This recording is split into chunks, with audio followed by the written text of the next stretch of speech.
불가능합니다. 이건 분명 누군가 도와준 게 아닙니까? 산골마을 출신 한국 소녀의 혁신적 알고리즘에 EMIT 교수진 전체가 발칵 뒤집혔습니다. 소녀가 화면을 켜자 화면 속 코드를 본 테슬라 AI 책임자가 벌떡 일어나 외쳤습니다. 이건 믿기지가 않습니다. 저희 팀 20명, 6개월, 수백억 예산으로도 못 푼 문제입니다. 아무도 예상하지 못했습니다. 전 세계를 뒤집을 이 알고리즘이 폐품장 쓰레기 속에서 시작됐다는 사실을 믿기지 않는 이야기 지금 시작합니다. 제 이름은 한소영입니다. 한국 전라남도 외딴 농촌 마을에서 태어나 자랐어요. 일론 머스크가 처음으로 우주선을 쏘아 올렸을 때 저는 할머니와 함께 농사를 짓고 있었죠. 실리콘밸리에서 AI 혁명이 일어날 때 저희 마을에는 인터넷도 제대로 되지 않았으니까요. 세계 언론이 앞다투어 제 이야기를 다루고 있지만 아무도 모르는 진짜 이야기가 있습니다. 스탠포드 AI 컨퍼런스에서 박수를 받기 한 달 전 제 모습은 이랬습니다. 비가 내리던 어느 날 아침, 저는 마을버스를 타고 45분을 달려 읍내 고등학교에 도착했습니다. 간밤에 할머니가 직접 다림질한 교복은 흠잡을 데 없이 깔끔했지만 제 손에 들린 책가방은 할머니가 시장에서 1,000원에 사오신 중고품이었죠. 부모님은 제가 10살 때 사업 실패로 집을 떠나셨고 그 후로 저와 할머니 단둘이 살고 있었습니다. 정보통신 시간에 반 친구 민지가 말했습니다. 또 코딩 수업이야. 김 선생님한테 제발 컴퓨터 좀 만지게 해달라고 부탁해봐. 저는 고개를 저었습니다. 어차피 난 컴퓨터 없잖아. 배워도 연습할 데가 없는데. 우리 학교 컴퓨터실에는 10년 된 컴퓨터가 겨우 8대, 30명이 돌아가며 사용해야 했습니다. 게다가 저처럼 여자애가 코딩은 무슨 이라는 말을 들으면서요. 소영아, 네가 진짜 IT 회사 취직하겠다고? 그거 서울 가서 엄청 공부 많이 해야 한대. 우리 같은 시골 애들은 그냥 농협이나 우체국 시험 준비하는 게 낫지 않아? 선생님들도 크게 다르지 않았습니다. 한소영, 넌 국어랑 영어는 잘하니까 문과 쪽으로 진로 생각해보는 게 어떨까? 그날 오후 저는 읍내 도서관에 들렀습니다. 컴퓨터를 1시간만 쓸 수 있었지만 그 1시간이 저에겐 세상으로 통하는 유일한 창이었죠. 코딩, 독학, 프로그래밍, 공부법이라고 검색하며 정보를 모았습니다. 학생 이용 시간이 끝났어요. 다른 분들도 기다리고 계시니까. 사서 선생님의 목소리에 펜으로 베껴 적던 노트를 급히 덮었습니다. 버스 시간도 늦어서 비를 맞으며 집까지 1시간을 걸어 돌아왔죠. 소영아, 오늘은 비가 많이 오네. 할미가 감자전 부쳐놨다. 집에 들어서자 할머니가 반갑게 맞아주셨습니다. 그러나 할머니의 미소 뒤에 감춰진 주름살은 더 깊어진 것 같았습니다. 올해도 농사가 잘 안 됐다는 신호였죠. 기다란 식탁에 앉아 감자전을 먹으며 오늘도 말하지 못했습니다. 사실 대학교에 가고 싶다는 것, 더 멀리 바깥 세상을 보고 싶다는 것을. 할머니는 이미 저를 위해 농사 지은 쌀을 팔아 학교에 보내고 계신데 더 큰 꿈을 말할 수 없었습니다.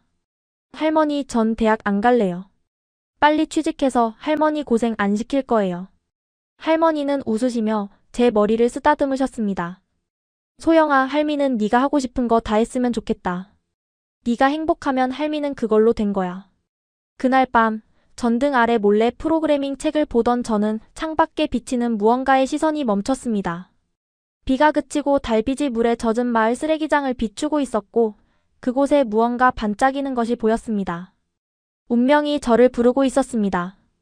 새벽 2시 집안의 모든 불이 꺼진 시간. 할머니의 코골이 소리가 들리는 것을 확인한 후 살금살금 현관문을 열었습니다. 바닥에 질퍽한 흙이 묻을까 염려되어 장화를 신고 손전등을 들고 마을 외곽 쓰레기장으로 향했습니다. 달빛 아래 번쩍이던 그것은 노트북이었습니다. 고급 제품이었던 것으로 보이는 은색 케이스는 한쪽이 깨지고 뒤틀려 있었고 화면에도 금이가 있었습니다. 아마도 서울에서 내려온 사람들이 새 것을 사면서 버린 게 분명했죠. 그래도 이걸 버려? 아깝다. 조심스럽게 노트북을 집어들었습니다. 생각보다 무거웠고 비에 젖어 있었지만 그런 것은 중요하지 않았습니다. 드디어 제 손에 컴퓨터가 들려 있었으니까요. 손전등을 비춰보니 유명 회사의 고급 모델이었습니다. 학교 컴퓨터실에서 본 적 없는 기종이었죠. 작동만 한다면. 노트북을 품에 안고 집으로 돌아와 제 방 구석에 숨겼습니다. 다음 날 아침 할머니께 밥상을 차려드리고 설거지까지 마친 후 학교에 갈 준비를 하는 척하며 배낭에 노트북을 넣었습니다. 소영아, 오늘은 비 안 온대. 우산 안 가져가도 된다. 네, 할머니. 저 다녀올게요. 하지만 그날 저는 학교에 가지 않았습니다. 처음으로 무단결석을 했죠. 대신 버스를 타고 읍내로 가서 오래된 전자제품 수리점을 찾았습니다. 할아버지 한 분이 낡은 라디오를 고치고 계셨습니다. 할아버지, 이거 고칠 수 있을까요? 노트북을 내밀자 할아버지는 안경 너머로 저를 빤히 쳐다보셨습니다. 학생이 어디서 이런 걸 주워왔어? 이거 비싼 물건인데. 쓰레기장에서 발견했어요. 버려진 거예요. 할아버지는 한참 노트북을 살펴보시더니 고개를 저으셨습니다. 메인보드는 멀쩡한 것 같은데 액정 위쪽이 깨졌고 배터리도 완전히 죽었어. 수리비가 20만 원은 넘을 텐데 그런 돈 있니? 제 가슴이 철렁 내려앉았습니다. 제게 그런 돈은 없었습니다. 할머니 약값도 빠듯한 형편에 그런 큰 돈을 구할 방법이 없었죠. 그럼 부품만 살 수는 없을까요? 제가 직접 고쳐볼게요. 할아버지가 놀란 눈으로 저를 바라보셨습니다. 학생이 컴퓨터 수리해 본 적 있어? 없지만 배우면 돼요. 인터넷에서 찾아볼 수 있잖아요. 한참을 망설이시던 할아버지는 한숨을 쉬시더니 작업대 아래에서 상자 하나를 꺼내셨습니다. 여기 내가 고장난 노트북들에서 빼놓은 부품들이 있어. 액정은 없지만 배터리는 다른 것들도 좀 있어. 가져가. 어차피 나한테는 쓸모없는 것들이야. 정말요? 얼마예요? 돈은 됐고 대신 약속 하나 해주겠니? 이거 고치면 나한테 보여줘. 학생이 어떻게 고치는지 궁금하네. 그날 저는 상자 가득한 부품들을 안고 집으로 돌아왔습니다. 동네 문방구에서 드라이버 세트와 인두기를 샀고 읍내 도서관에서 노트북 수리의 기초라는 책을 빌렸습니다. 그리고 집에 돌아와 할머니가 밭을 나가신 사이 제 방에서 작업을 시작했습니다. 첫 번째 시도는 실패였습니다. 배터리를 연결했지만 전원이 들어오지 않았죠. 두 번째 시도에서는 내부 메모리를 잘못 건드려 더 망가뜨렸습니다. 세 번째 시도에서는 납땜을 잘못해 손가락을 댔고요. 밤마다 학교 숙제를 마치고 몰래 노트북을 고쳤습니다. 열흘 밤을 고스란히 새우다시피 했죠. 그리고 마침내 11번째 밤. 제발 이번에는. 제발. 전원 버튼을 눌렀습니다. 그리고 기적이 일어났습니다. 화면 위쪽은 금이 가 있었지만 아래쪽은 멀쩡했죠. 부팅 소리가 들리고 리눅스 운영체제의 로그인 화면이 나타났습니다. 작동한다. 정말 작동해. 소리를 지를 뻔했지만 할머니가 깰까봐 입을 틀어막았습니다. 눈물이 볼을 타고 흘러내렸습니다.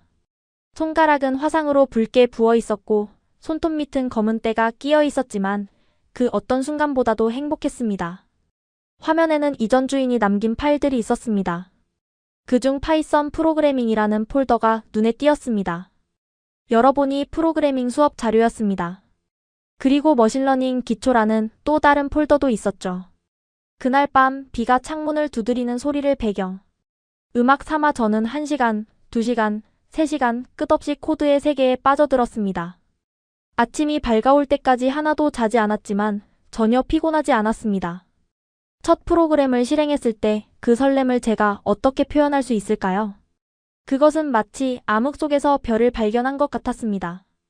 작은 불빛이었지만 그 빛은 제 앞으로의 여정을 밝혀줄 등대가 되었습니다. 다음 날 약속대로 수리점 할아버지께 노트북을 보여드렸습니다.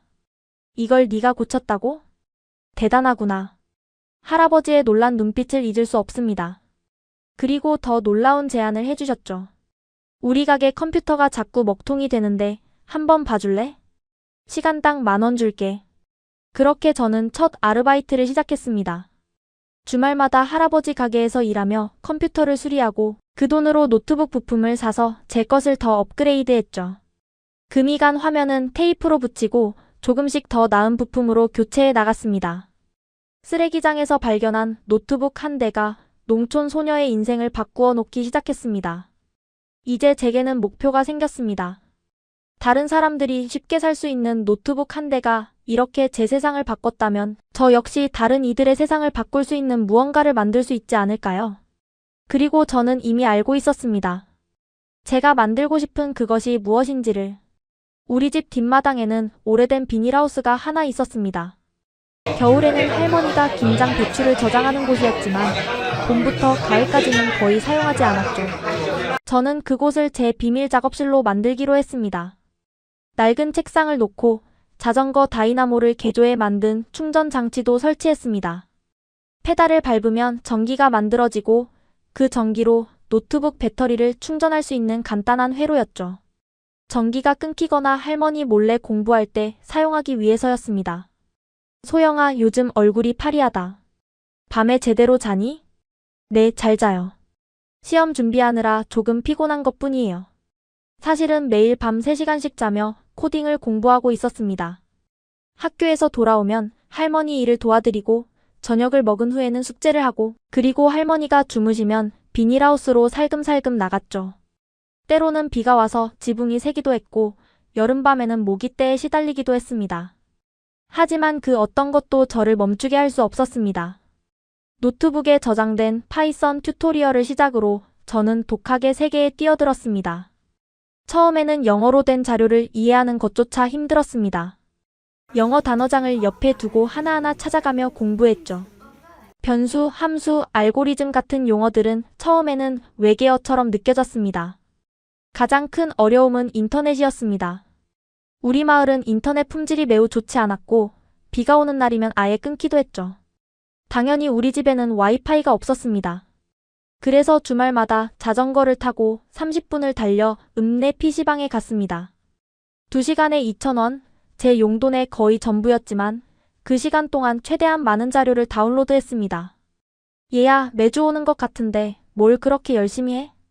PC방 아저씨의 질문에 저는 살짝 웃기만 했습니다. 제가 무슨 일을 하고 있는지 설명해도 이해하실 것 같지 않았거든요. 돌아오는 길에는 자전거 바구니에 노트북을 조심스럽게 싣고 때로는 비를 맞으며 집으로 돌아왔습니다. 한 번은 갑자기 내린 폭우에 노트북이 젖을 뻔했지만 제 교복 재킷으로 감싸 겨우 지켰습니다. 그날 저는 흠뻑 젖은 채로 돌아와 감기에 걸렸고 할머니께 꾸중을 들었죠. 소영아, 무슨 일 있는 거니? 요즘 너무 무리하는 것 같아. 괜찮아요, 할머니. 그냥 고3이라 바쁜 거예요. 거짓말이 점점 늘어갔습니다. 하지만 그때는 제가 하는 일을 누구에게도 설명할 수 없었습니다. 농사꾼 할머니와 사는 시골 소녀가 프로그래밍을 독학한다니 들으면 모두 웃을 테니까요.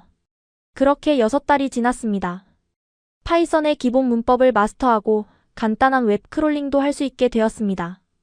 그러나 점점 더 고급 프로그래밍으로 나아가려면 더 많은 컴퓨팅 파워가 필요했습니다. 특히 머신러닝을 공부하기 시작하면서 저는 새로운 문제에 직면했습니다. 이 알고리즘을 실행하려면 최소 8GB 램이 필요합니다. 제 노트북은 겨우 최저 사양이었습니다. 업그레이드할 돈도 없었고 더 좋은 컴퓨터를 살 여유는 더더욱 없었죠. 그리고 머신러닝 모델을 훈련시키려면 몇 시간씩 컴퓨터를 켜두어야 했는데 전력 문제도 있었습니다. 그때 저는 혁신적인 아이디어를 떠올렸습니다. 꼭 고성능 장비가 필요할까? 저전력으로도 효율적으로 작동하는 알고리즘을 만들 수는 없을까? 이것이 제 연구의 시작이었습니다.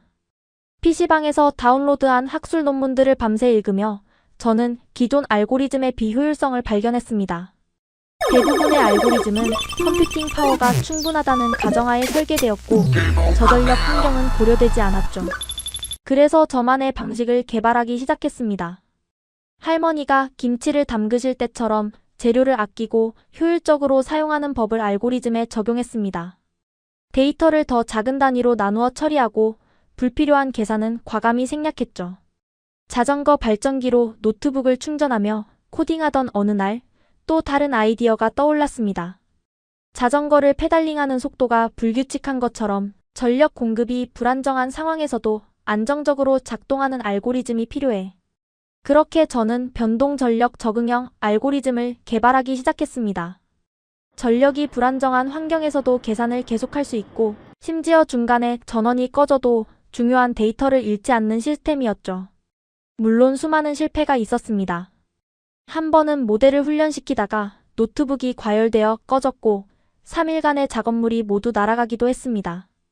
그래서 USB 드라이브의 5분마다 자동으로 백업하는 프로그램도 만들었죠. 가을이 깊어가던 어느 날 밭일을 끝내고 돌아오시던 할머니가 비닐하우스에서 새어나오는 빛을 발견하셨습니다. 소영이가 자전거 발전기를 돌리며 코딩을 하고 있을 때 할머니가 들어오셨습니다. 모든 것이 들켰습니다. 할머니께 모든 것을 설명했습니다. 쓰레기장에서 노트북을 주워온 일, 몰래 코딩을 공부한 일, 그리고 저의 꿈까지. 할머니는 한참을 말없이 저를 바라보셨습니다. 그리고 갑자기 눈물을 훔치셨습니다. 소영아, 할미가 니를 도와주지 못해 미안하다. 아니에요, 할머니. 제가 할머니께 비밀로 했던 게 죄송해요. 할머니는 저를 꼭 안아주셨습니다. 네가 뭘 하는지는 잘 모르겠지만 네가 열심히 하는 걸 할미가 방해하고 싶지 않았어. 그런데 밤에 몰래 이러다 몸 상하면 어쩌니? 그날 이후 할머니는 제 작업실에 전기를 끌어오기 위해 읍내 전기기사를 불러주셨습니다. 물론 돈이 많이 들었지만 할머니는 내 꿈을 위한 거니까라고 하시며 흔쾌히 지원해 주셨죠. 그렇게 저는 더 많은 시간을 코딩에 쏟을 수 있게 되었습니다. 이제 자전거 발전기가 꼭 필요하지는 않았지만 그것은 제 알고리즘의 영감이 되었기에 계속 사용했습니다. 때로는 의도적으로 전원 플러그를 뽑고 발전기만으로 작동시키며 알고리즘을 테스트하기도 했죠. 내 노트북이 이렇게 불안정한 환경에서도 작동한다면 전 세계 인터넷과 전기가 부족한 지역의 누군가에게도 도움이 될 거야. 어느새 제 목표는 단순히 프로그래밍을 배우는 것을 넘어 저와 같은 환경의 사람들에게 도움이 되는 기술을 개발하는 것으로 변화해 있었습니다. 그러다 우연히 읍내 도서관 게시판에서 지역 과학 경진대회 포스터를 보게 되었습니다. 디지털 혁신으로 지역 문제 해결하기가 주제였습니다. 상금은 50만 원, 저에게는 큰 금액이었습니다. 이거야. 내 알고리즘을 테스트할 기회가 왔어. 저는 그날 밤부터 준비를 시작했습니다. 저희 마을의 가장 큰 문제 중 하나인 농작물 병충해 조기 진단 시스템을 구상했습니다. 휴대폰 카메라로 농작물 잎사귀를 찍으면 질병을 분석하고 인터넷이 끊겨도 기본 진단 결과를 제공하는 앱이었죠. 비닐하우스 작업실에서 밤낮 없이 몰두했습니다. 저전력 환경에 최적화된 알고리즘으로 구동되는 이 앱은 스마트폰, 배터리를 최소한으로 사용하면서도 높은 정확도를 유지했습니다. 경진 대회가 일주일 앞으로 다가왔을 때 할머니가 비닐하우스로 찾아오셨습니다. 소영아, 이것 좀 받아. 할머니가 내미신 것은 낡은 봉투였습니다. 열어보니 현금 15만 원이 들어있었습니다. 할머니, 이게 뭐예요? 할미가 콩 조금 팔아서 마련한 거야. 대회에 나가려면 옷도 사야 하고 준비할 게 많을 거 아니니. 눈물이 왈칵 쏟아졌습니다. 할머니의 주름진 손을 꼭 잡고 약속했습니다. 꼭 이겨요, 할머니. 제 이름보다 할머니 이름을 더 빛나게 해드릴게요. 대회 준비를 위해 하루 2시간씩 자면서도 저는 그 어느 때보다 생기 넘쳤습니다. 제 코드가, 제 알고리즘이 어려운 환경 속에서 피워 올린 저만의 해결책이 곧 세상에 선보일 것이기 때문이었습니다. 이제 저는 더 이상 혼자가 아니었습니다. 할머니의 지지, 수리점 할아버지의 가르침, 그리고 쓰레기장에서 발견한 노트북이 저와 함께했습니다. 제가 짠 모든 코드줄에는 이들의 이야기가 담겨 있었습니다. 농촌 소녀의 고독한 학습은 이제 곧 첫 결실을 맺으려 하고 있었습니다. 대회 당일, 저는 할머니가 다려주신 하얀 블라우스와 검은 치마를 입고 읍내 문화센터로 향했습니다. 금이간 화면에 테이프를 붙인 노트북은 천으로 정성스럽게 감싸 배낭에 넣었고 할머니표 김밥도 챙겼습니다. 할머니는 마을 버스 정류장까지 배웅해 주셨습니다. 소영아, 떨지 말고 당당하게 해. 못해도 괜찮아. 네가 최선을 다했으니까. 네, 할머니. 잘 다녀올게요. 버스에 오르며 할머니를 향해 손을 흔들었지만 사실 가슴은 쿵쾅거렸습니다. 지금까지 제 코딩을 본 사람은 아무도 없었으니까요. 과연 제가 만든 앱이 다른 사람들 눈에는 어떻게 보일지 두려웠습니다. 문화센터에 도착하자 이미 많은 참가자들이 자리를 잡고 있었습니다. 대부분 도시에서 온 고등학생들이었고 몇몇은 대학생처럼 보이기도 했습니다.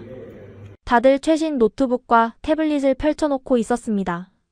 저기 참가 등록은 어디서 하나요? 안내 데스크에서 이름을 말하고 참가자 배지를 받았습니다. 18번 부스.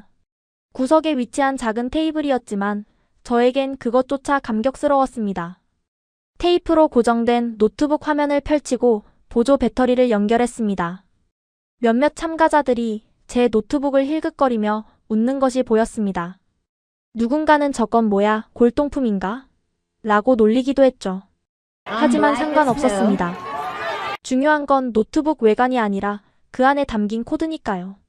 심사위원단이 부스를 돌며 프로젝트를 평가하기 시작했습니다. 인근 대학교 교수, IT 기업 임원, 지역 농업 전문가로 구성된 5명의 심사위원이었습니다. 그들이 18번 부스에 다가오기 전 옆 부스의 평가를 듣고 있으니 심장이 더 빨리 뛰기 시작했습니다. 이 앱의 시장성이 좋네요. 벤처 투자를 고려해보세요. 딥러닝 모델의 정확도가 인상적입니다. 드디어 제 차례가 왔습니다. 5명의 심사위원이 제 앞에 섰고 그중 한 분이 먼저 물었습니다. 학생 이름과 학교, 그리고 프로젝트에 대해 간단히 소개해주세요. 안녕하세요. 저는 한소영입니다. 금산농업고등학교 3학년이고 제 프로젝트는 저전력 최적화 농작물 병충해 진단 시스템입니다. 심사위원들의 표정이 미묘하게 바뀌었습니다. 한 분은 안경을 고치며 제 노트북을 쳐다보았습니다. 흥미로운 주제네요. 이 시스템은 어떻게 작동하나요? 저는 천천히 깊게 숨을 들이마신 후 설명을 시작했습니다. 처음에는 목소리가 떨렸지만 코드와 알고리즘에 대해 말하기 시작하자 자신감이 생겼습니다. 제가 개발한 시스템은 3가지 특징이 있습니다. 첫째, 저전력 환경에서도 작동합니다. 둘째, 인터넷이 끊겨도 기본 기능은 유지됩니다. 셋째, 일반 스마트폰 카메라로 90% 이상의 정확도로 주요 농작물 질병을 진단할 수 있습니다. 시연을 위해 준비해간 상추 잎사귀를 카메라로 비추자 앱이 즉시 분석을 시작했습니다. 3초 만에 결과가 나왔습니다. 진단 결과, 녹균병 확률 94%, 권장 조치, 감염된 잎 제거 및 구리 성분 살균제 살포. 한 심사위원이 눈썹을 치켜 올렸습니다. 인상적인데요. 이 정도 속도와 정확도라면 최신 서버급 하드웨어를 사용한 것 같은데 이 노트북으로 어떻게 가능한 거죠? 제가 개발한 알고리즘은 연산을 최소화하기 위해 데이터를 압축하고 꼭 필요한 계산만 수행합니다. 기존 모델은 모든 픽셀을 분석하지만 제 모델은 병증이 나타날 가능성이 높은 영역만 집중적으로 분석해 자원을 절약합니다. IT 기업 임원으로 보이는 심사위원이 궁금하다는 듯 물었습니다. 흥미롭네요. 이런 접근법을 어떻게 생각해냈죠? 저는 잠시 망설였지만 솔직하게 말하기로 했습니다. 사실 제 노트북이 너무 낡아서 일반적인 AI 모델을 실행할 수 없었습니다. 그래서 어떻게든 작동하게 만들려고 연구하다가 개발하게 되었습니다. 우리 집은 농사를 짓는데 전기도 자주 끊기고 인터넷도 불안정해서 그런 환경에서도 작동하는 시스템을 만들어야 했거든요. 심사위원들이 서로 눈빛을 교환했습니다. 농업 전문가가 한 발 더 다가와 노트북을 자세히 살펴보았습니다. 이 노트북에 테이프가 붙어 있네요. 네, 화면 위쪽이 금이 가서 테이프로 고정해 놓은 거예요. 쓰레기장에서 주웠거든요. 순간 부스 안이 조용해졌습니다. 심사위원 한 분이 믿기지 않는다는 듯 물었습니다. 잠깐, 이 프로젝트를 쓰레기장에서 주운 노트북으로 개발했다고요? 네, 6달 전에 발견했어요. 배터리가 완전히 죽어서 자전거 발전기로 충전해가며 코딩했습니다. 그들의 표정이 놀라움에서 진지함으로 바뀌었습니다. 한 심사위원이 목을 가다듬었습니다. 한소영 학생, 솔직히 말해보세요. 이 코드를 정말 혼자 작성한 건가요? 혹시 다른 사람의 도움을 받았거나 기존 프로젝트를 수정한 건 아닌가요? 심장이 내려앉는 기분이었습니다. 제 진심이 의심받는 순간이었습니다. 아닙니다. 모두 제가 직접 작성했습니다. 도서관에서 책을 빌려 독학했고 인터넷에서 찾은 자료로 공부했습니다. IT 기업 임원이 고개를 끄덕였습니다. 그렇다면 이 코드를 설명해 주시겠어요? 특히 이 부분, 메모리 최적화 알고리즘이 어떻게 작동하는지 설명해 주세요. 제 앞에 노트북을 돌려놓았습니다. 화면에는 제가 며칠 밤을 새워 작성한 코드가 떠 있었습니다. 심호흡을 하고 설명을 시작했습니다. 이 부분은 이미지를 분석할 때 사용하는 알고리즘입니다. 일반적인 모델은 모든 데이터를 메모리에 올리지만 제 모델은 데이터를 작은 조각으로 나누어 순차적으로 처리합니다. 마치 할머니가 김치를 담글 때 큰 통에 한꺼번에 담그지 않고 작은 그릇에 나눠서 양념을 고루 버리는 것과 비슷합니다. 특히 농업 전문가의 눈이 반짝였습니다. 그는 구체적인 질문을 이어갔습니다. 그런데 이 앱이 인터넷 없이도 작동한다고 했는데 데이터베이스는 얼마나 큰가요? 모든 농작물 질병을 포함하나요? 아니요. 현재는 우리 지역에서 흔히 재배하는 10종 작물의 주요 질병 30가지만 진단할 수 있습니다. 하지만 인터넷이 연결되면 클라우드 데이터베이스에 접속해 더 많은 질병을 진단할 수 있고 새로운 데이터로 모델을 업데이트할 수도 있습니다. 심사위원들은 30분 넘게 질문을 이어갔습니다. 처음에는 의심스러워하던 그들의 표정이 점점 진지해졌고 마지막에는 존중의 눈빛까지 보였습니다. 매우 인상적인 프로젝트군요. 한소영 학생. 특히 제한된 자원으로 이런 성과를 낸 것이 놀랍습니다. 심사가 끝나고 심사위원들이 떠난 후 긴장이 풀려 의자에 털썩 주저앉았습니다. 주변 부스의 참가자들이 호기심 어린 눈으로 저를 바라보기 시작했습니다. 너 대단하다. 심사위원들이 내 부스에 30분이나 있었어. 보통 5분도 안 되는데. 옆 부스의 남학생이 말을 걸어왔습니다. 서울과학고등학교 학생이라고 했습니다. 고마워. 너희 프로젝트도 정말 멋지던데. 내 노트북 정말 쓰레기장에서 주웠어? 응, 반은 고장났지만 그래도 잘 써. 그는 놀란 눈으로 저를 바라봤습니다. 와, 나 같으면 상상도 못했을 거야. 노트북 고장나면 그냥 새로 사거든. 점심시간 몇몇 참가자들이 제 주변으로 모여들었습니다. 처음에는 노트북에 대해 물었지만 곧 제 알고리즘과 코드에 대한 질문이 이어졌습니다. 그들 중 대부분은 코딩 학원을 다니거나 대학 교수의 지도를 받은 학생들이었습니다. 어떻게 독학으로 이런 알고리즘을 만들 수 있었어? 너 정말 천재 아니야? 저는 부끄러움에 고개를 저었습니다. 천재가 아니야. 그냥 필요해서 만든 거야. 비싼 장비가 없으니까 어떻게든 해결책을 찾아야 했거든. 오후 3시 드디어 시상식이 시작되었습니다. 참가자 모두가 강당에 모였고 저는 맨 뒷자리에 앉았습니다. 솔직히 상은 기대하지 않았습니다. 이미 많은 사람들과 대화하고 제 프로젝트를 인정받은 것만으로도 충분히 행복했으니까요. 장려상, 서울과학고등학교 김민준 학생의 스마트 교통 시스템. 청중의 박수 속에 서울과학고 학생이 무대로 올라갔습니다. 그리고 다음 수상자가 발표되었습니다. 우수상 대전 외국어 고등학교 이지원 학생의 AR 외국어 학습 시스템. 이어서 대상 발표 시간. 심장이 빠르게 뛰기 시작했습니다. 이번 대회의 대상은 진행자가 봉투를 열고 잠시 놀란 표정을 지었습니다. 금산농업고등학교 한소영 학생의 저전력 최적화 농작물 병충해 진단 시스템입니다. 순간 귀가 멍해졌습니다. 내 이름이 맞나요? 주변에서 박수 소리가 들리고 누군가 제 어깨를 두드렸습니다. 소영아, 내 이름 불렀어. 얼른 올라가. 떨리는 다리로 무대에 올라갔습니다. 트로피와 상장 그리고 상금 50만 원을 받았습니다. 진행자의 마이크가 제 앞으로 왔습니다. 한소영 학생, 소감 한마디 부탁드립니다. 마이크 앞에 서자 온몸이 굳어버렸습니다. 하지만 객석에서 누군가 파이팅! 외치는 소리에 용기를 냈습니다. 저를 믿어주신 할머니께 이 상을 바치고 싶습니다. 그리고 어려운 환경이 때로는 새로운 해결책을 찾는 원동력이 될 수 있다는 걸 말하고 싶어요.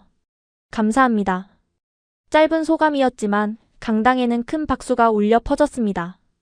시상식이 끝난 후 지역 신문사 기자가 인터뷰를 요청했습니다.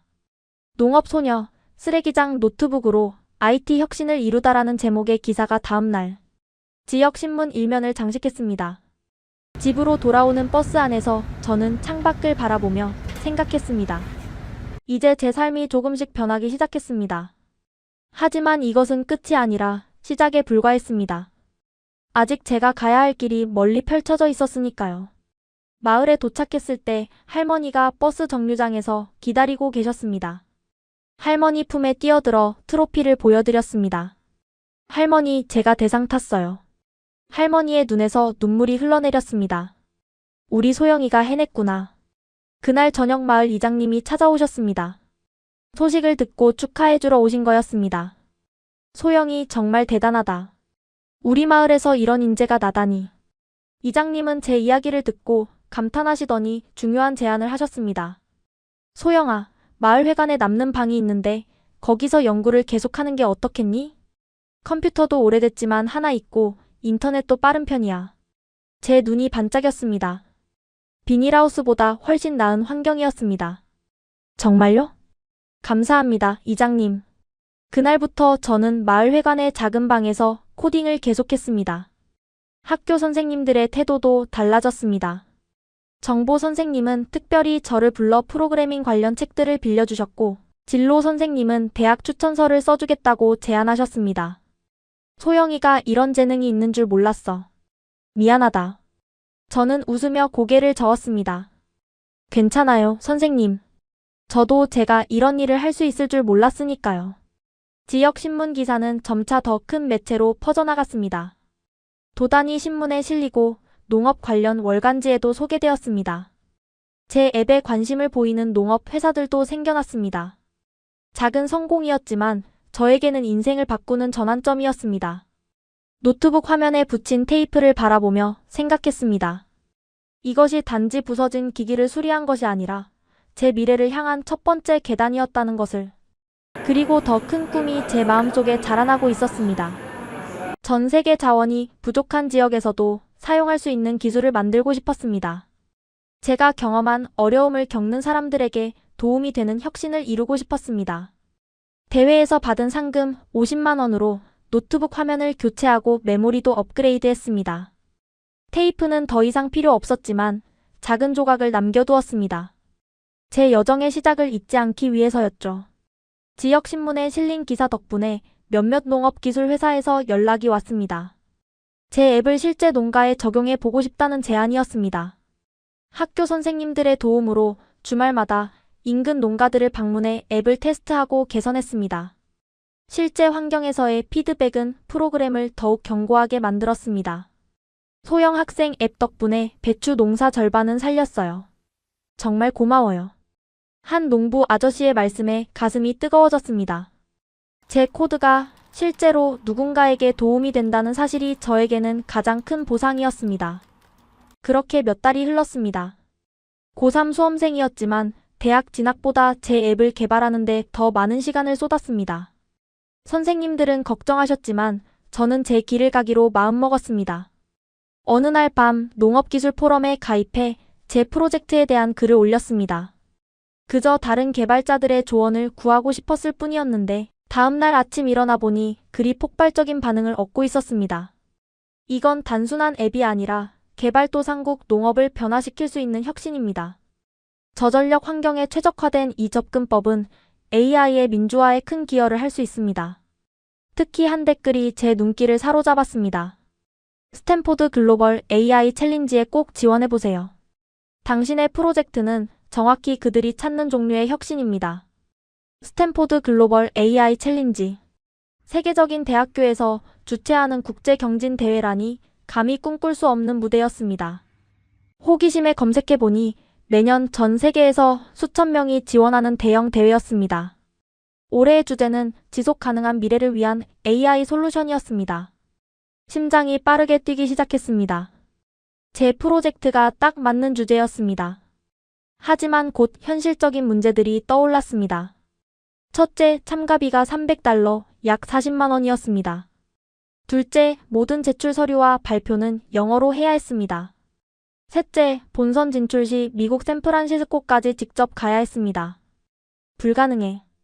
좌절감에 컴퓨터를 끄려는 순간 할머니의 말씀이 떠올랐습니다. 소영아, 니는 불가능한 것을 가능하게 만드는 아이야. 그렇습니다. 불가능해 보이는 상황은 이번이 처음이 아니었습니다. 다시 컴퓨터 앞에 앉아 대회 지원서를 찬찬히 읽기 시작했습니다. 참가비는 대회 측에 이메일을 보내 면제를 요청해 볼 수 있었습니다. 영어는 글쎄요, 제가 가장 많이 사용하는 프로그래밍. 라이브러리의 문서는 모두 영어였으니까 도전해 볼 만했습니다. 그리고 본선 진출 문제는 나중에 걱정하기로 했습니다. 바로 지원서 작성에 착수했습니다. 영어 실력이 부족했기에 번역 프로그램의 도움을 받았지만 기술적인 용어는 직접 찾아가며 정확하게 작성했습니다. 프로젝트 설명, 코드 샘플, 그리고 앱 시연 영상까지 준비하는데 일주일이 걸렸습니다. 영상 촬영 중에는 휴대폰을 거치대에 고정하고 셀프 촬영을 했습니다. 밤중에 할머니가 깨실까 걱정되어 이불로 작은 부스를 만들고 그 안에서 속삭이듯 영어로 설명했죠. 수십 번의 실패 끝에 겨우 만족스러운 영상을 완성했습니다. 지원서를 제출하고 나서는 다시 현실로 돌아왔습니다.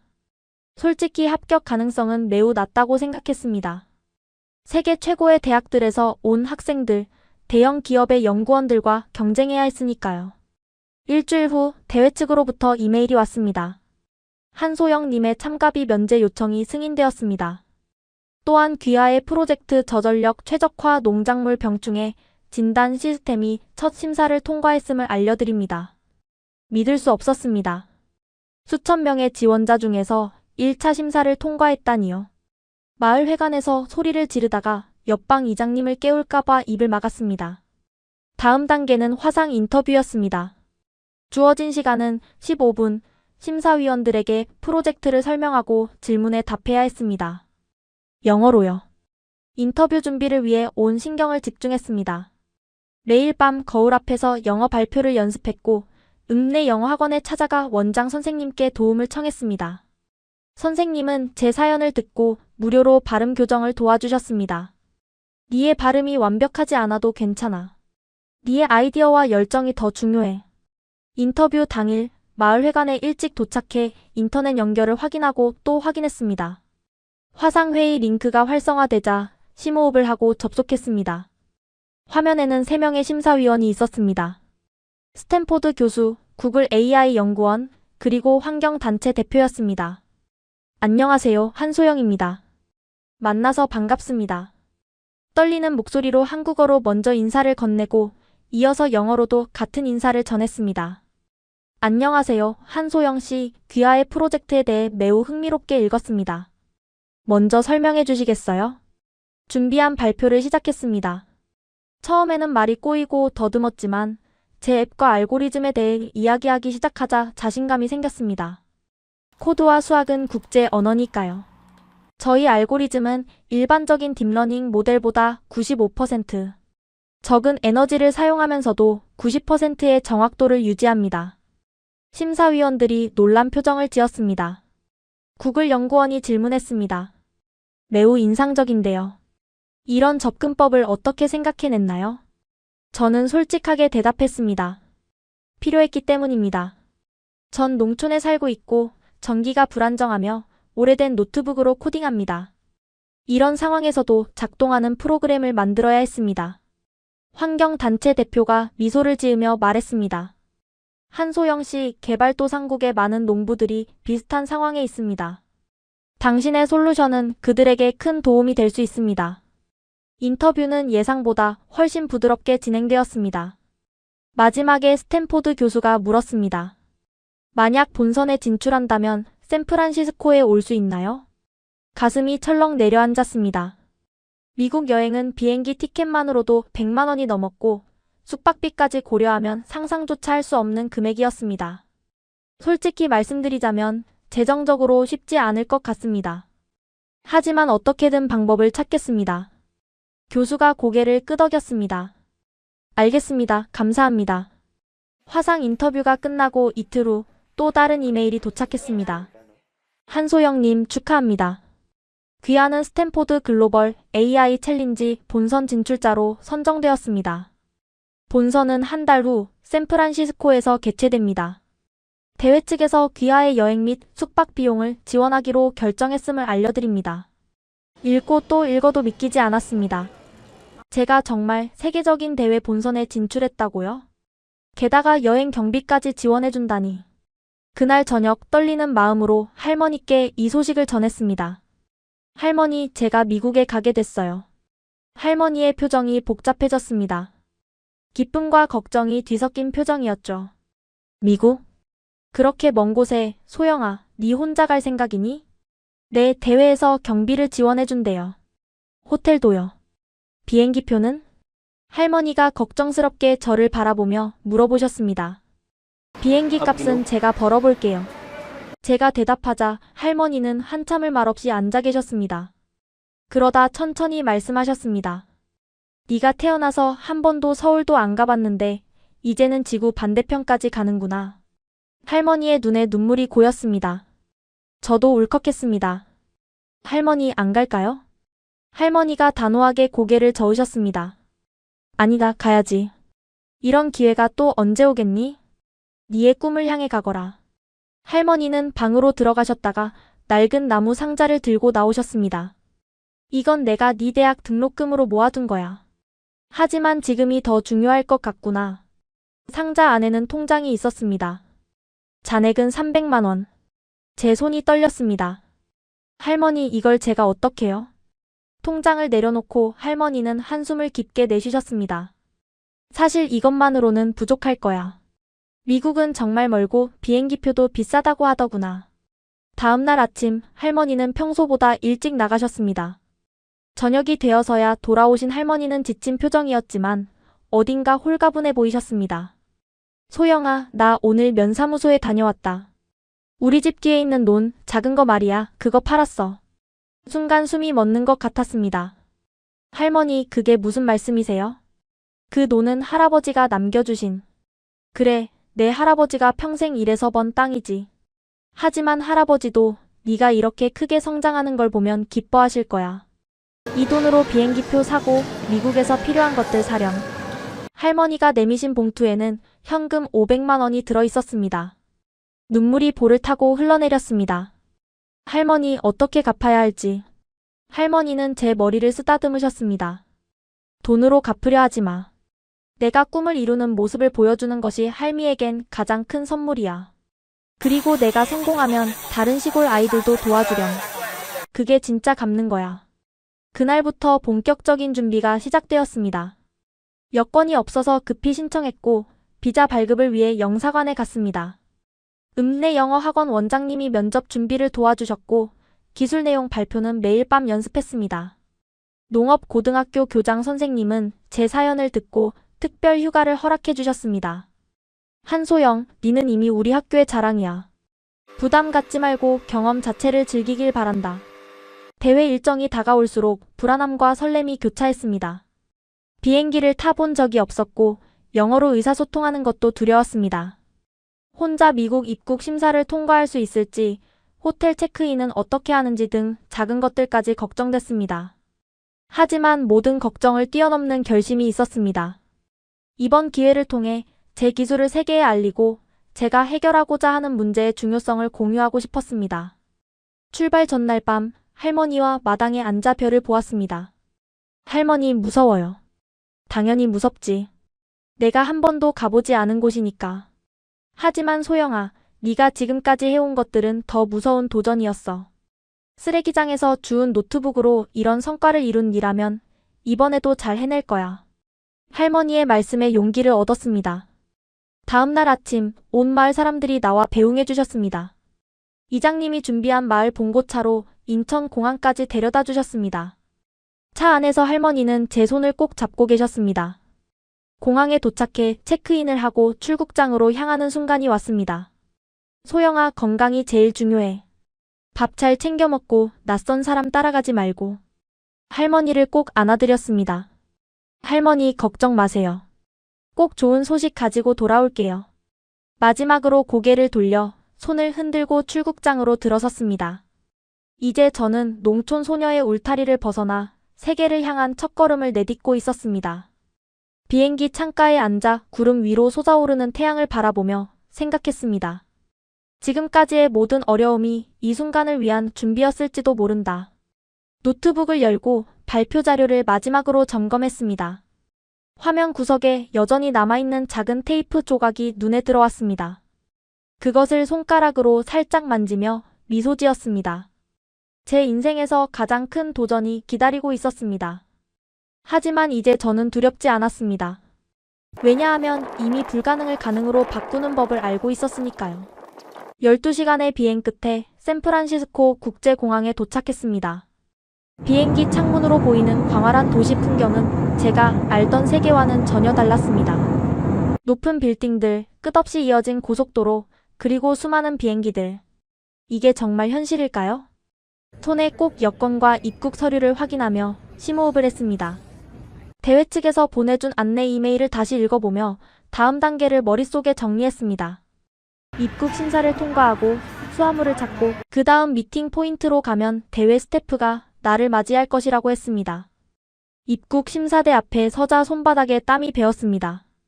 저보다 앞서 있던 여행객들은 모두 능숙하게 영어로 대화하며 빠르게 통과하고 있었습니다. 다음 분.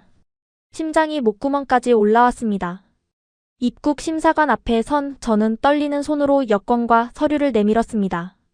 방문 목적을 묻는 심사관에게 스탠포드 글로벌 AI 챌린지에 참가한다고 더듬거리며 영어로 대답했습니다. 심사관은 제 서류를 자세히 살펴보더니 고개를 들었습니다. 그의 표정이 갑자기 부드러워졌습니다. 아, 당신이 그 농작물 앱을 만든 한국 학생이군요. 뉴스에서 봤어요. 미국에 오신 것을 환영합니다. 제 이야기가 이곳까지 알려졌다는 사실에 놀랐습니다. 입국 도장을 찍어주는 그의 미소에 가슴이 따뜻해졌습니다. 수화물을 찾아 출구로 나오자 한소영이라고 적힌 팻말을 든 젊은 여성이 보였습니다. 대회 측에서 보낸 스태프였습니다. 안녕하세요, 소영씨. 저는 스탠포드에서 온 에밀리예요. 비행은 어땠나요? 저도 영어로 길었지만 괜찮았다고 대답했습니다. 에밀리는 친절하게 웃으며 제 캐리어를 받아들었습니다. 공항을 빠져나와 차에 오르니 창밖으로 펼쳐지는 샌프란시스코의 풍경이 마치 영화 속 장면 같았습니다. 트램을 타고 오르내리는 사람들, 언덕 위에 화려한 집들. 차 안에서 에밀리는 미국이 처음이냐고 물었고 저는 한국 밖으로 나온 것도 처음이라고 대답했습니다. 그녀는 놀란 표정으로 심사위원들이 쓰레기장에서 주운 노트북으로 그런 알고리즘을 개발했다는 사실을 믿기 어려워했다고 말했습니다. 30분 정도 달려 호텔에 도착했습니다. 그런데 호텔이라고 하기에는 너무 호화로웠습니다. 로비의 샹들리에부터 대리석 바닥, 정장을 차려입은 직원들까지 제가 살던 마을 전체보다 큰 것 같았습니다. 에밀리는 모든 결승 진출자들이 이곳에 묵는다고 했고 제 방은 22층이라고 했습니다. 22층이라니. 우리 마을에서 가장 높은 건물은 3층짜리 면사무소였습니다. 체크인을 마치고 객실에 들어서자 탄성이 절로 나왔습니다. 킹사이즈 침대, 초대형 TV, 도시 전경이 내려다 보이는 창. 이게 다 저를 위한 공간이라니 믿기지 않았습니다. 에밀리는 환영 만찬이 저녁 7시에 메인 볼룸에서 열리고 그곳에서 다른 결승 진출자들을 만날 수 있을 거라며 잘 쉬라고 인사했습니다. 에밀리가 떠나고 저는 침대에 앉아 잠시 현실을 받아들이려 노력했습니다. 어제까지만 해도 할머니와 함께 작은 시골집에 살던 제가 오늘은 샌프란시스코의 고급 호텔 22층에 앉아있다니요. 창밖을 바라보며 할머니가 보고 계시면 얼마나 놀라실지 상상했습니다. 핸드폰을 꺼내 방 안의 모습을 사진으로 찍었습니다. 나중에 할머니께 보여드리기 위해서였죠. 저녁 식사 시간이 다가오자 정장을 입고 메인 홀로 향했습니다. 볼룸에 들어서자 화려한 장식과 정장 차림의 사람들이 눈에 들어왔습니다. 최소 100명은 되어 보이는 인원이 작은 그룹을 이루어 대화하고 있었습니다. 그 중에서 저는 눈에 띄게 다른 모습이었죠. 금발의 키 큰 여성이 다가와 인사했습니다. 그녀는 자신을 대회 총괄 책임자인 레베카 chen 박사라고 소개했고 제가 이곳에 오게 되어 매우 기쁘다고 했습니다. 레베카 박사는 저를 다른 참가자들에게 소개해 주었습니다. MIT, 하버드, 스탠포드의 학생들, 구글과 마이크로소프트의 엔지니어들. 모두가 친절했지만 대화를 따라가기 힘들었습니다. 너무 빠른 영어 속도, 기술적인 용어들. 누군가 저에게 프로젝트에 대해 설명해 달라고 물었습니다. 모두의 시선이 저에게 집중되었습니다. 심호흡을 하고 준비한 설명을 시작했습니다. 처음에는 더듬거렸지만 제 프로젝트에 대해 이야기하기 시작하자 자신감이 생겼습니다. 저희 알고리즘이 제한된 자원 환경을 위해 설계되었고 95% 적은 전력으로도 90%의 정확도를 유지한다고 설명했습니다. 설명을 마치자 의외의 반응이 돌아왔습니다. 정말 탁월해요. 대부분의 AI 연구는 무제한 컴퓨팅 파워를 가정하는데 당신의 접근법은 완전히 다르네요. 농업 이외의 분야에도 적용 가능성을 생각해 보셨나요? 점차 긴장이 풀리기 시작했습니다. 저녁 식사 중 테이블 위에 놓인 수많은 포크와 나이프 중 어떤 것을 먼저 사용해야 할지 몰라 당황했습니다. 제 옆에 앉은 하버드 학생이 살짝 귓속말로 알려주었습니다. 바깥쪽부터 안쪽으로 사용하시면 돼요. 걱정 마세요. 저도 이런 것들 다 배워야 했으니까요. 그의 친절함에 감사했지만 동시에 제가 얼마나 이곳과 다른지 더욱 실감했습니다. 식사가 끝나고 호텔 방으로 돌아온 저는 침대에 누워 천장을 바라보았습니다. 내일부터 시작될 본격적인 대회를 생각하니 불안감이 밀려왔습니다. 내가 여기에 있을 자격이 있는 걸까? 자기의심이 몰려왔습니다. 그때 할머니가 뭐라고 하셨을지 떠올렸습니다. 소영아, 내가 어디 있든 니는 니야. 비싼 옷이나 비싼 컴퓨터가 아니라 내 머릿속에 있는 지혜가 중요한 거야. 맞습니다. 제가 여기 온 이유는 패션쇼나 장비 전시에 참가하기 위해서가 아닙니다. 제 알고리즘과 아이디어를 선보이기 위해 온 것이죠. 노트북을 펼치고 발표 자료를 다시 점검했습니다. 테이프 조각이 눈에 들어왔습니다. 이 노트북과 내 아이디어가 내 진짜 가치야. 비싼 장비는 중요하지 않아. 다음 날 아침, 대회장으로 향하는 셔틀버스 안에서 저는 새로운 결심을 했습니다. 더 이상 주눅 들지 않고 있는 그대로의 제 모습을 보여주기로 한 것입니다. 오히려 제 이야기가 이곳에서는 독특하고 가치 있을 수 있으니까요. 스탠포드 대학교 캠퍼스에 도착하자 웅장한 건물들과 넓은 잔디밭이 펼쳐졌습니다. 역사와 전통이 느껴지는 캠퍼스는 압도적이었습니다. 대회장인 대형 강당에 들어서자 최첨단 장비들이 설치되어 있었고 각 참가자를 위한 부스가 마련되어 있었습니다. 한소영 17번 부스입니다. 저를 위한 부스에는 최신형 컴퓨터와 대형 모니터, 태블릿까지 구비되어 있었습니다. 그러나 저는 제 낡은 노트북을 꺼내 연결했습니다. 왜 제공된 장비를 사용하지 않으세요? 옆 부스의 참가자가 의아한 표정으로 물었습니다. 이건 제가 알고리즘을 개발한 노트북이에요. 이 노트북은 저를 알고 저도 이 노트북을 알죠. 그는 웃으며 고개를 끄덕였습니다. 그거 멋있네요. 진정성 있어요. 개회식이 시작되고 대회 일정이 안내되었습니다. 오늘은 준비와 네트워킹, 내일 오전에 예선 발표, 오후에 결승 진출자 발표, 그리고 마지막 날 결승전이 진행된다고 했습니다. 점심시간 캠퍼스 식당에서 다른 참가자들과 대화를 나누게 되었습니다. 처음에는 어색했지만 점차 편안해졌습니다. 정말 놀라운 것은 많은 사람들이 제 이야기에 진심으로 관심을 보인다는 것이었습니다.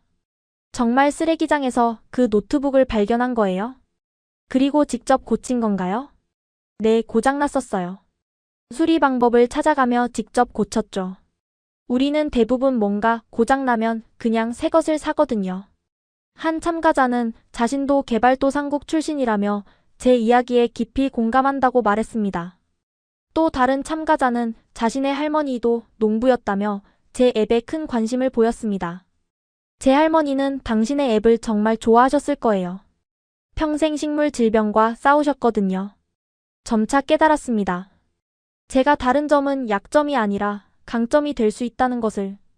오히려 제 배경과 경험이 이곳에서는 특별하고 가치 있는 것이었습니다. 오후에는 멘토링 세션이 있었습니다. 각 참가자에게 산업 전문가가 배정되어 발표를 점검하고 조언을 해주는 시간이었습니다. 저에게 배정된 멘토는 구글의 AI 연구 책임자였습니다. 당신의 알고리즘이 자원 최적화에 접근하는 방식이 매우 흥미롭습니다. 하지만 발표에서 자신을 너무 낮추고 있는 것 같네요. 자신의 이야기를 말하는 것을 두려워하지 마세요. 어떻게 이 아이디어를 생각해냈는지, 어떤 어려움을 겪었는지 그 맥락이 당신의 기술적 성취를 더욱 인상적으로 만듭니다. 멘토의 조언을 받아들여 발표 자료를 수정했습니다. 단순히 기술적인 내용뿐만 아니라 제 개인적인 여정도 중요한 부분으로 포함시켰습니다. 쓰레기장에서 노트북을 찾은 이야기, 자전거 발전기로 전력을 생산한 이야기, 한국 농촌의 현실적인 문제들. 저녁에는 대학 캠퍼스 투어가 있었습니다. 스탠포드의 역사와 전통, 그리고 혁신의 문화를 직접 경험할 수 있었습니다. 실리콘밸리의 많은 기업가들이 이곳에서 시작했다는 이야기를 들으며 저도 언젠가 이런 곳에서 공부하고 싶다는 꿈이 생겼습니다. 대회 당일 아침, 호텔 창문으로 들어오는 샌프란시스코의 아침 햇살이 저를 깨웠습니다.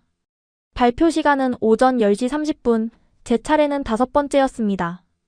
준비실에서 노트북을 펼쳤습니다. 화면 구석에 테이프 조각이 눈에 들어왔고 그것을 보며 미소 지었습니다. 발표 시작 30분 전 핸드폰이 울렸습니다. 고향에서 온 국제 전화였습니다.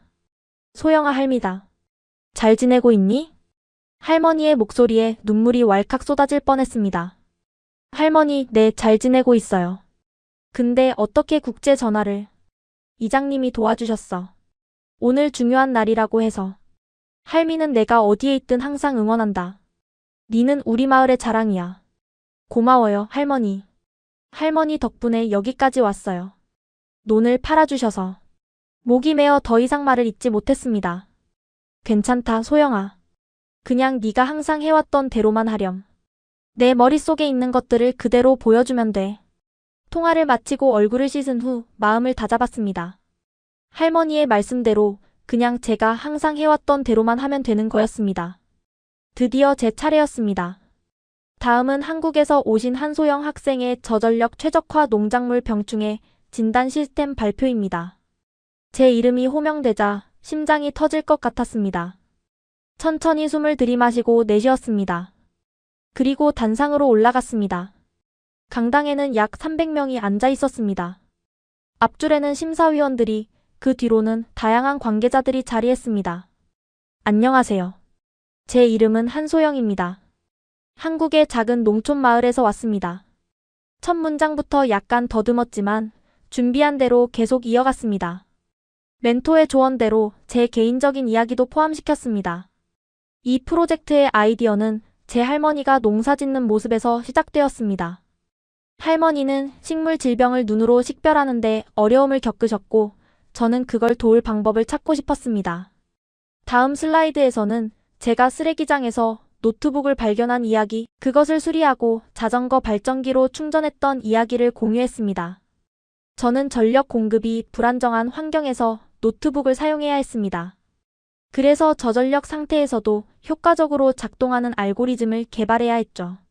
기술적인 내용 설명으로 넘어갔습니다.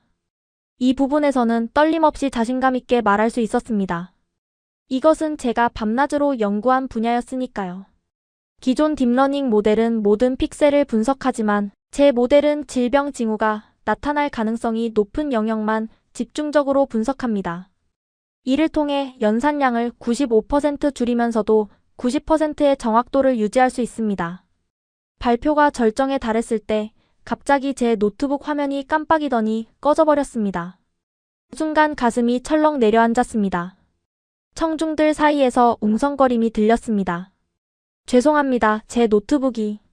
그런데 그 순간 이상하게도 마음이 차분해졌습니다. 이런 상황은 이미 수없이 경험했으니까요. 농촌에서 전기가 나갔을 때, PC방에서 인터넷이 끊겼을 때 모두 제가 익숙하게 대처해온 일상이었습니다. 사실 이런 상황은 제가 설명하고 있는 바로 그 문제의 완벽한 예시입니다. 청중들이 웃음을 터뜨렸고 긴장감이 풀어졌습니다. 이런 불안정한 환경에서도 안정적으로 작동하는 시스템이 바로 제가 만들고자 하는 것이니까요. 재빨리 USB 드라이브를 꺼내 주최 측이 제공한 컴퓨터에 연결했습니다. 다행히 발표 자료에 백업을 저장해 두었던 것이죠. 이처럼 예기치 못한 상황에 대비하는 것도 제 알고리즘의 핵심 철학입니다. 발표를 이어갔고 마지막 슬라이드에는 제 앱이 실제 농가에서 활용된 사례와 앞으로의 발전 계획을 보여주었습니다. 이 기술은 단지 한국 농촌만이 아니라 전 세계 자원이 제한된 지역에서도 적용될 수 있습니다. 기술은 모두를 위한 것이어야 한다고 믿기 때문입니다. 발표를 마치자 잠시 정적이 흘렀습니다. 그리고 갑자기 큰 박수 소리가 터져나왔습니다. 심사위원 중 한 명이 자리에서 일어나 박수를 쳤고 이내 모든 사람들이 따라 일어났습니다. 질문 세션이 시작되었습니다. 당신의 알고리즘을 다른 산업 분야에도 적용할 계획이 있나요? 첫 번째 질문에 자신감 있게 대답했습니다. 네, 저전력 환경에서 작동하는 이 기술은 원격 의료, 재난지역 모니터링, 개발도상국의 교육 시스템 등 다양한 분야에 적용될 수 있습니다. 마지막 질문은 심사위원장인 스탠포드 교수가 던졌습니다. 한소영 씨, 당신이 이 알고리즘을 개발하면서 가장 어려웠던 점은 무엇이었나요? 잠시 생각한 후 진솔하게 대답했습니다. 기술적인 측면에서는 정확도를 유지하면서 자원 사용을 최소화하는 균형을 찾는 것이 가장 어려웠습니다. 하지만 개인적으로는 제 자신을 믿는 것이 가장 어려웠습니다. 농촌 소녀의 아이디어가 가치 있다고, 세상을 바꿀 수 있다고 믿는 것이요. 심사위원장이 고개를 끄덕였습니다. 오늘 당신은 그것이 충분히 가치 있다는 것을 증명했습니다. 오후 결승 진출자 발표가 있었습니다. 총 20명의 참가자 중 5명만이 다음날 있을 결승전에 진출할 수 있었습니다. MIT의 제임스 킴, 하버드의 소피아 로드리게즈, 스탠포드의 마이클 첸, 인도 공과 대학교의 아르준 샤르마. 숨을 죽이고 기다렸습니다. 그리고 한국에서 오신 한소영 학생. 심장이 터질 것 같았습니다. 제 주변에서 박수 소리가 들렸고 옆자리에 있던 사람들이 어깨를 두드리며 축하해 주었습니다. 결승전 날 무대 위에서 제 이름이 소명되었습니다. 이번 스탠포드 글로벌 AI 챌린지의 대상은 한국에서 온 한소영 학생입니다. 순간 귀가 멍해졌습니다. 내 이름이 맞나? 꿈을 꾸는 것 같았습니다. 무대로 올라가는 다리가 후들거렸지만 그 평온함이 다시 찾아왔습니다. 무대 중앙에서 트로피를 받으며 바라본 객석은 모두 기립박수를 치고 있었습니다. 앞줄에 앉아있던 테슬라의 AI 개발 총괄 책임자까지도 일어나 박수를 치고 있었습니다. 한소영 학생, 우승 소감 한 말씀 부탁드립니다. 마이크 앞에 서서 심호흡을 했습니다. 이 영광을 저를 믿어주신 할머니께 바칩니다.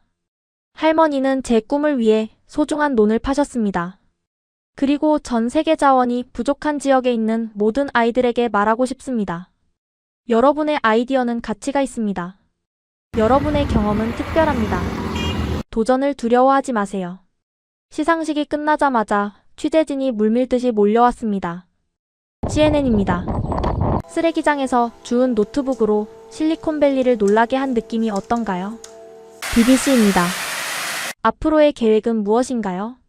정신없이 질문에 답하는 동안 누군가 제 어깨를 두드렸습니다. 뒤돌아보니 테슬라의 AI 개발 총괄이었습니다. 당신의 알고리즘이 흥미롭군요. 내일 아침 9시에 저희 사무실로 와주세요. 함께 이야기하고 싶습니다. 그날 밤 호텔 방으로 돌아와 핸드폰을 확인했더니 수백 개의 메시지가 쌓여 있었습니다. 구글, 마이크로소프트, 페이스북에서 면접 제안이 왔고 MIT에서는 전액 장학금 입학 제안까지 받았습니다. 할머니, 제가 우승했어요. 할머니와의 통화에서 목이 메었습니다. 소영아, 내가 해냈구나. 텔레비전에서 보고 있단다. 우리 마을 사람들 모두 네 때문에 잠을 못 자고 있어. 다음 날 아침 테슬라 사무실에서 AI 개발 총괄 책임자를 만났습니다. 그는 제 알고리즘을 테슬라의 자율주행차와 우주 탐사, 로봇에 적용하고 싶다며 파격적인 인턴십 및 협업 제안을 했습니다. 구글에서는 개발도상국을 위한 특별 프로젝트에 참여해달라고 요청했습니다. 실리콘밸리의 유명 벤처 캐피털에서는 창업하면 지원하겠다는 제안까지 받았습니다. 일주일 만에 제 인생은 완전히 뒤바뀌어 있었습니다. 한국 대통령까지 축하 전화를 주셨고 유엔에서는 지속가능 개발 연설을 요청해왔습니다. 이 모든 관심과 제안 속에서 갑자기 혼란스러워졌습니다. 실리콘밸리의 화려한 제안들, MIT의 장학금, 창업기회. 어떤 길을 선택해야 할까요? 그날 밤 호텔 방 창문으로 샌프란시스코의 불빛을 바라보며 고민했습니다. 문득 머릿속에 고향 마을의 작은 학교, 컴퓨터 한 대 없는 교실, 그리고 제게 꿈을 가질 용기를 준 할머니가 떠올랐습니다. 모든 제안들은 매력적이었지만 제 마음속에는 더 큰 꿈이 있었습니다. 저와 같은 환경에 있는 아이들에게 기회를 주는 것, 그것이 제가 진정으로 하고 싶은 일이었습니다. CNN과의 인터뷰에서 저는 처음으로 제 꿈을 밝혔습니다. 성공은 얼마나 높이 올라가느냐가 아니라 얼마나 많은 사람들을 함께 끌어올리느냐에 달려있다고 생각합니다. 저는 고향으로 돌아가 농촌 지역 아이들을 위한 코딩 학교를 세우고 싶습니다. 이 인터뷰가 방송된 후 더 놀라운 일이 벌어졌습니다. 구글 재단에서는 농촌 기술 교육 프로젝트를 위한 지원금을 약속했고 빌 게이츠 재단에서도 연락이 왔습니다. 수많은 제안과 가능성 속에서 마침내 저는 결정을 내렸습니다. 마지막 날 아침 샌프란시스코 호텔에서 열릴 기자회견을 준비하면서 거울 앞에 서서 깊은 숨을 들이마셨습니다. 어젯밤 전화에서 할머니가 해주신 말씀이 가슴에 울렸습니다. 소영아, 무슨 결정을 내리든 할미는 늘 응원한다. 프레스티지 호텔 컨퍼런스 룸으로 향하는 발걸음이 무거웠습니다. 세계 각국의 언론사 기자들이 이미 자리를 채우고 있었습니다. 단상에 올라 마이크 앞에 서자 가슴이 쿵쾅거렸습니다. 하지만 이제 저는 더 이상 무대 위에서 떨리는 농촌 소녀가 아니었습니다. 제 길을 스스로 선택할 준비가 된 한 사람이었습니다. 안녕하세요, 한소영입니다. 지난 일주일간 저는 많은 분들로부터 놀라운 제안들을 받았습니다. 모든 제안이 영광스러웠고 그 어떤 것도 쉽게 거절할 수 없었습니다. 잠시 침묵 후 제 결정을 발표했습니다. 저는 MIT의 전액 장학금을 받아들이기로 결정했습니다. 기자들이 서둘러 메모를 했습니다. 하지만 단순히 학업에만 전념하지는 않을 것입니다. 구글 재단과 협력하여 글로벌 농촌 코딩 이니셔티브를 설립하고 방학마다 한국으로 돌아가 우리 마을과 주변 농촌 지역의 아이들에게 코딩을 가르칠 계획입니다. 그리고 테슬라와는 인턴십 프로그램을 통해 저전력 컴퓨팅 분야의 실무 경험을 쌓기로 했습니다. 질문이 쏟아졌습니다. 즉각적인 고액 연봉 대신 학업을 선택한 이유는 무엇인가요? 저는 아직 배워야 할 것이 많습니다. MIT에서의 교육은 제가 더 큰 임팩트를 만들어내는데 필요한 지식과 네트워크를 제공할 것입니다. 돈은 언제든지 벌 수 있지만 세계 최고의 교육 기회는 다시 오지 않을 수도 있으니까요. 기자회견이 끝난 후 MIT 학장이 다가와 악수를 청했습니다. 한소영 씨, 당신의 비전에 감명받았습니다. MIT는 당신의 글로벌 농촌 코딩 이니셔티브를 전폭적으로 지원할 것입니다. 구글 재단의 대표도 축하의 말을 전했습니다. 우리는 당신의 이니셔티브에 향후 3년간 지원하기로 결정했습니다. 당신과 같은 비전을 가진 젊은이가 필요했습니다. 테슬라의 AI 개발 총괄도 미소를 지었습니다. 현명한 선택입니다. 교육은 언제나 좋은 투자죠. 우리 인턴십 프로그램에서 당신을 기다리겠습니다. 그날 저녁 호텔 방으로 돌아와 할머니께 전화를 걸었습니다. 할머니, 제가 MIT에 가기로 했어요. 하지만 걱정 마세요. 방학마다 꼭 돌아올 거예요. 우리 마을 아이들에게 코딩을 가르치는 교실도 열 거고요. 할머니의 목소리가 떨렸습니다.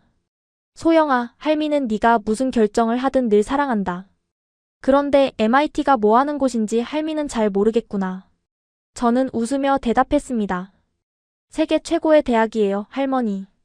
거기서 더 많은 것을 배우고 더 많은 사람들을 도울 수 있는 지식을 얻을 거예요. 그렇구나.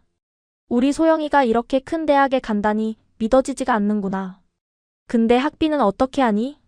걱정 마세요, 할머니. 전액 장학금이에요. 그리고 구글이라는 회사에서 제 프로젝트에 후원도 해주기로 했어요. 구글? 그게 뭐 하는 회사니? 인터넷 검색하는 회사예요, 할머니. 아, 맞다. 제가 방학에 돌아오면 할머니께도 스마트폰 사용법 알려드릴게요. 통화를 마치고 창밖으로 샌프란시스코의 불빛을 바라보았습니다.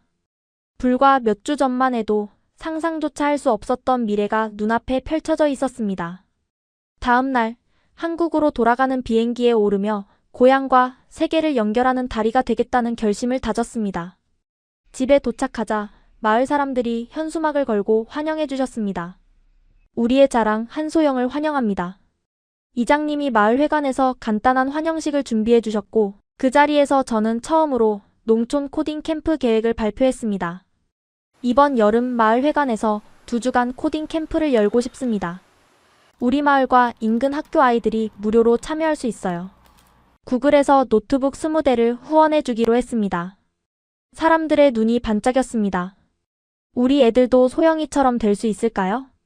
컴퓨터가 없는 애들도 참여할 수 있나요? 네, 모든 장비는 캠프에서 제공됩니다. 중요한 건 아이들의 호기심과 열정이에요. 코딩 캠프 첫날, 20명의 아이들이 모였습니다. 놀랍게도 그중 절반이 여학생이었습니다. 예전에는 여자가 무슨 코딩이냐며 무시당했던 그 아이들이었죠. 여러분, 저는 이 마을에서 자라며 많은 한계에 부딪혔어요. 하지만 그 한계가 오히려 저만의 창의적인 해결책을 찾게 해주었습니다. 여러분도 각자의 한계를 넘어서는 방법을 찾을 수 있어요. 캠프가 진행되면서 아이들은 자신의 일상 문제를 해결하는 간단한 앱을 만들기 시작했습니다. 한 여학생은 할머니의 약 복용 시간을 알려주는 앱을, 다른 학생은 가족 농장의 물주기 일정을 관리하는 프로그램을 만들었습니다. 마지막 날, 아이들은 자신들이 만든 프로젝트를 부모님과 마을 주민들에게 발표했습니다. 그중 한 소녀가 특히 기억에 남았습니다. 저는 소영 언니처럼 세계를 바꾸고 싶어요. 이 작은 앱은 시작에 불과해요. 언니가 MIT에서 돌아오면 더 많이 배우고 싶어요. 그 소녀의 눈빛에서 저는 예전의 제 모습을 보았습니다. 열정과 호기심, 그리고 세상을 바꾸고 싶은 의지가 담겨 있었습니다. 여름이 끝나갈 무렵 MIT 입학을 준비하며 할머니와 마지막 저녁을 보냈습니다. 마당에 앉아 별을 바라보는 우리의 오랜 방식으로요. 소영아, 네가 이 마을 아이들에게 한 일은 정말 대단하다. 할미가 늘 말했지. 성공한 사람은 혼자 올라가는 사람이 아니라 다른 사람들도 함께 끌어올리는 사람이라고. 할머니, 제가 MIT에서 배우는 모든 것을 이곳에 다시 가져올게요. 그리고 언젠가는 우리 마을에 세계 최고의 코딩 학교를 세울 거예요. 할미는 내가 그럴 거라 믿는다. 네가 항상 옳은 선택을 해왔으니까. 다음 날, 인천공항에서 보스턴행 비행기에 오르며 제 선택이 옳았다는 확신이 들었습니다. 세계 최고의 교육을 받으면서도 고향과의 연결을 잃지 않는 것, 개인적 성취와 사회적 기여 사이의 균형을 찾는 것. 그것이 제가 선택한 길이었습니다. 비행기 창문으로 한국의 땅이 멀어지는 것을 바라보며 생각했습니다. 이제 저는 두 세계 사이의 다리가 되어 제가 받은 기회를 더 많은 아이들에게 나누어 줄 것입니다. 그것이 제 성공의 진정한 의미가 될 것입니다. 쓰레기장에서 발견한 노트북 한 대로 시작된 여정. 그 작은 시작이 이제 세계를 향한 큰 발걸음이 되었습니다.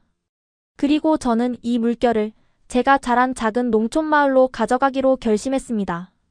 이제 그 여정은 여전히 현재 진행형입니다.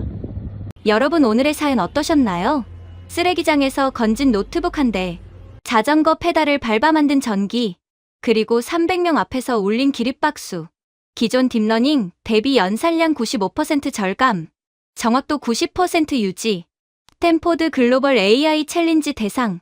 테슬라 AI 총괄이 코드를 보더니 말했습니다. 우리 팀 20명이 6달간 해결 못한 문제입니다. 아무도 믿어주지 않았습니다. 시골 여학생이 무슨 코딩이냐던 그 교실에서 새벽 2시 비닐하우스 안에서 묵묵히 페달을 밟으며 코드를 짰습니다. 그리고 마침내 세계가 그 코드 앞에 일어섰습니다. 가슴이 뜨거워지셨다면 댓글에 꿈 한 글자만 남겨주십시오. 여러분의 공유 한 번이 지금 이 순간에도 어딘가의 비닐하우스에서 홀로 버티고 있는 아이에게 닿습니다. 우리가 이 이야기를 기억하는 한 그 아이는 혼자가 아닙니다. 감사합니다.